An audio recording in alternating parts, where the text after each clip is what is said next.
Hi, my name is Jean-Michel Jarre and we are here in my workshop room. I just finished work on Fairlight that belonged to Jean-Michel Jarre, my childhood superhero. So I had a chance to work on that instrument. Not that much that I like to, but I fixed the problems that it initially had, and I'm going to explain what actually I did for that, and also give you some tricks not related to this instrument, but I'll give you some ideas what you can use together. So first let's have a look at that system. That's a Rev 6 system, which is wreckable, so it's very unusual, very rare. There are a few systems of such produced. I had one of these systems previously, but that was MFX3. This one is original Series 3 instrument in rack version, Rev 6, which consists of actually 3 racks. One rack is your CPU rack, which is typically a facing part of mainframe if you have original Series 3 mainframe. And well, it's absolutely intact. It's with all original cards that belong to actually all revisions of Rev 6. So 2 MB cards, all channel cards. Basically nothing upgraded to waveform supervisor, nothing of that is installed here, so it's pretty much how the master received it back in '88, I believe. So the next piece of the rack is basically all the analog output cards, and with some peripheral connections. I'll show you that on the backside later. And the third rack, which is unusual as well, this is your basically floppy drives, hard drives, tape drives. Currently you see, well, it's almost empty. The reason for that, because I got a system with many problems for hard drives. The boot hard drive actually failed, so I'm going to explain you. That is one of the original hard drives, ESDI interface. So in order to use this, so this one, if I remember, it's like 330 megabytes. You have to connect it with ESDI to SCSI adapter card, which mounts under that, and that is basically a single unit. So Jean-Michel Jarre had 3 of his hard drives in the system, so they were installed like that, and 1 system hard drive, 2 sample library hard drives, plus a tape drive, which is over here. So it's very standard tape drive that many Fairlights came by default, so that was also in this part of the rack. Currently it doesn't have any of these. We put warm drive here, just temporary, because current owner of that system, he needs to transfer the sample libraries from a warm drive, so that's why it's here. It doesn't have any hard drives here, as you may see.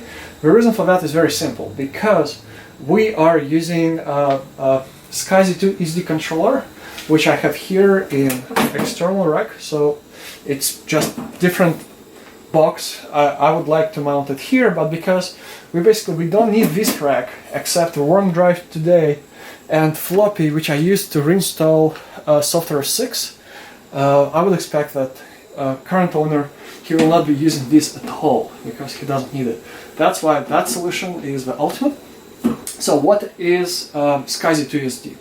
SCSI 2SD is a controller which comes together with actually SD card, which comes from a main. This is one of the revisions, so it's a Rev 5.1, which has SD card here and SCSI interface on the backside. I have similar version mounted inside that enclosure. It gives capability to emulate 4 SCSI drives at the same time. That's with Rev 5. With Rev 6 you can do up to 8 drives if I remember correctly. And so it's mounted inside it, and then it replaces all the hard drives that you previously had to use. Because it's a Rev 6, it has some limitations to the maximum capacity of the hard disk that this system emulates. And also there are some recommendations on the maximum number of files to get system responsive. So the way it currently formatted, it has 4 drives emulated with 600 megabyte each. Usually for my other Fairlights I do that differently. I'll probably make another video explaining how I'm using these cards with chicken translation software that used to translate sample back and forth of the system, but that would be next time. Anyway, that's a Rev 6, so let's start that and I'll show you some ideas how it goes. This is pretty quiet platform by their design because unlike the mainframe, all the fans sits on the back side, so they are facing back and you don't hear that from front. Also, because this rack will be powered off later on, once we transfer all the sample data, it will be more quieter because this one also has some fans aside. From our other side, let's have a look on our other end. There are many cables around here.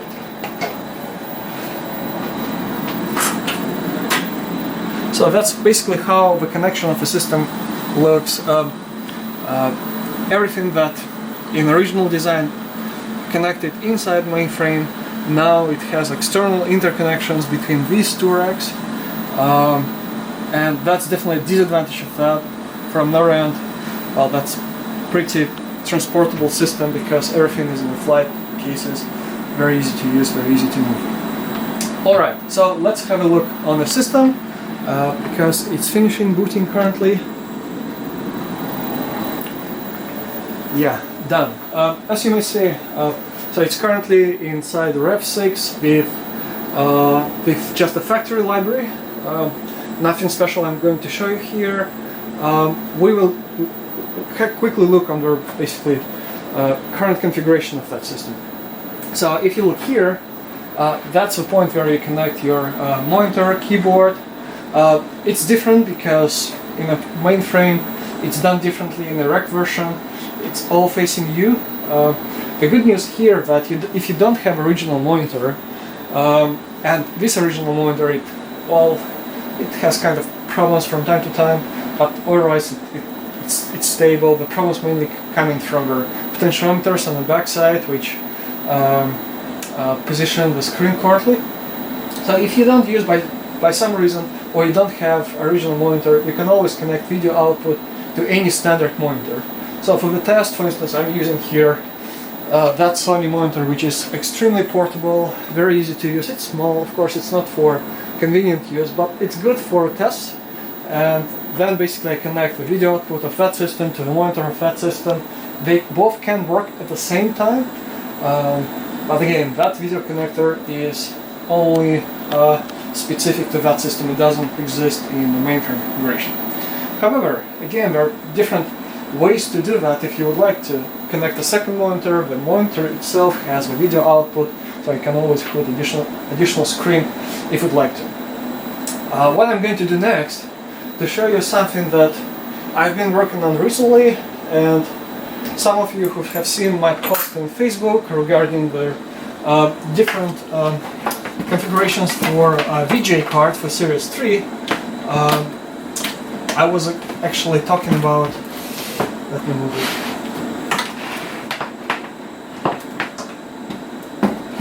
The ways to use modern monitor with Series 3 system. If you have VGA card, that can be done with the scalers or with very specific monitors which are really hard to find. So like this current NEC monitor 1860 that I'm using, it's perfectly compatible with the system. It runs very special resolution, but in order to use it you have to have VGA card.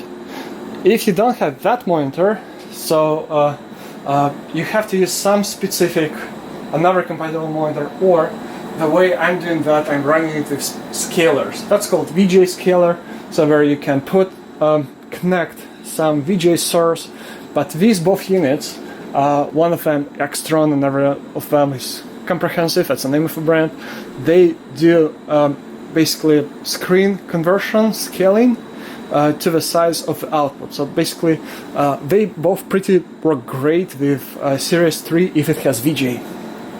This system, because it's a Rev 6, it doesn't have VGA at all. In order to use it with non-CRT monitor or with that like a TV screen monitor, you have to be creative. So the way I'm doing that, that's another special type of scaler And that scaler, it has composite input and it has RGB output, so basically VGA output. So what I'm going to show you, just a very quick example how that may work together. So I'm connecting the input of my monitor to the output of this VGA scaler. Then I connect a BNC cable from system on here, and finally power.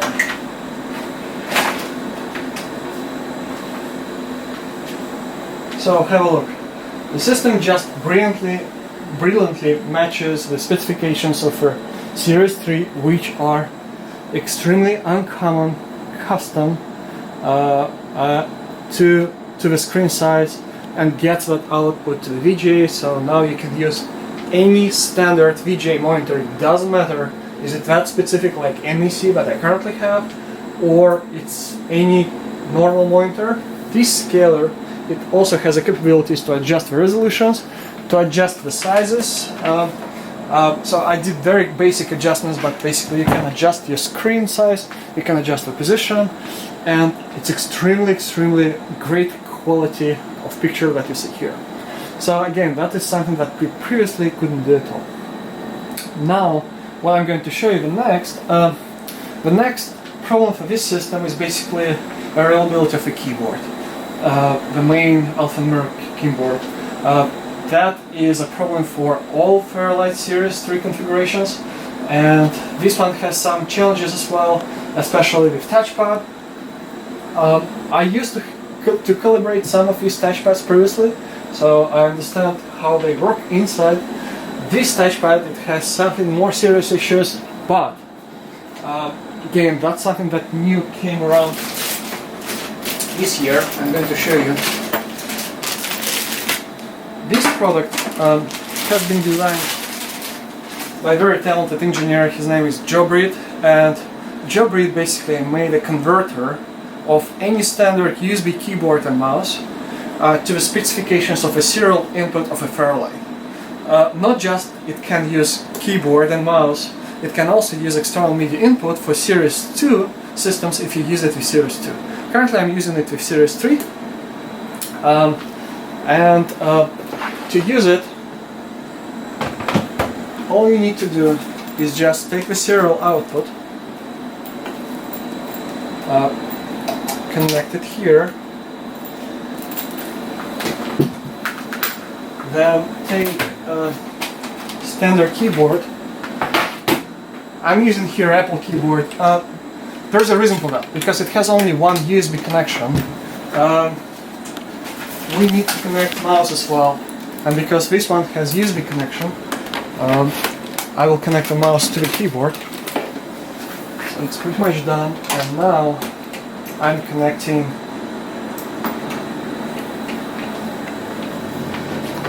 done. It's connected, it has a screen on it, and as you may see, everything is working, and mouse pointer is working as well.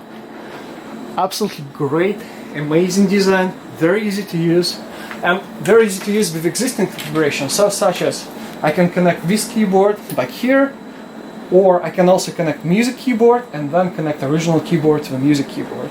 So fully compatible with all the peripherals originally designed for Fairlight.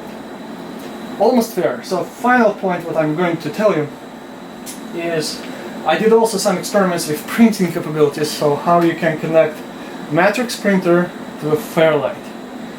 In order to do so, Fairlight has a serial output for printer 1 and printer 2, so basically you can manage two printers at the same time. What I'm doing here, I'm connecting this output to the special interface, which interfaces parallel port printer to the serial output. So there are many kinds of these interfaces. This one is just a specific example because it plugs directly into the printer, and then your serial port goes into this interface, and you also have to provide a power to this interface.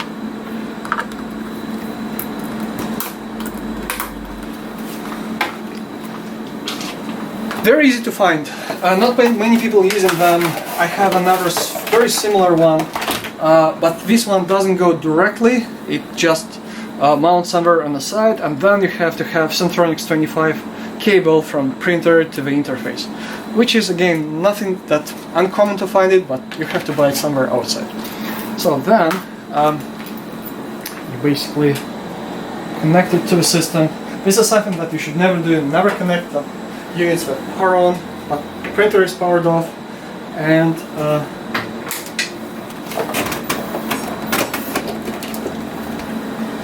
so everything is connected. Now we will make a test screen.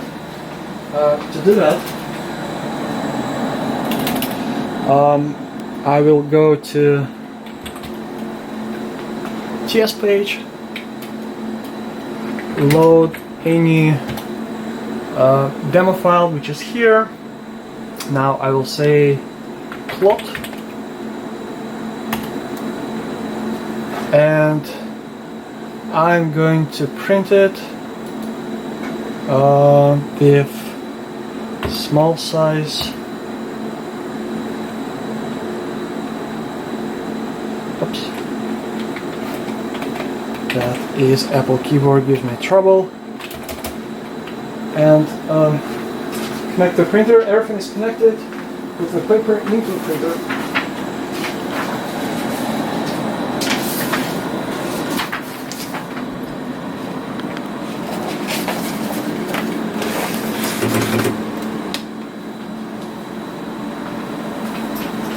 Almost there.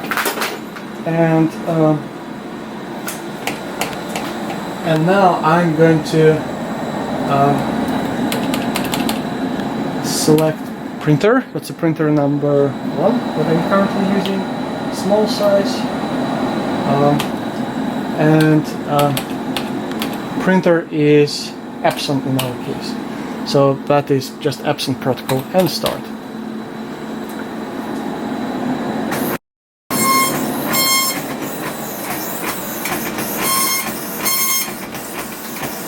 So it's basically printing cheat sheet currently, with all information that was on the screen.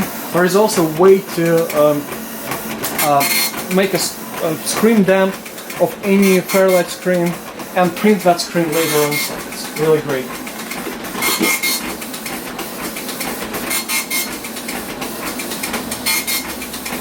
Well, it's taking a few minutes before it completes that, but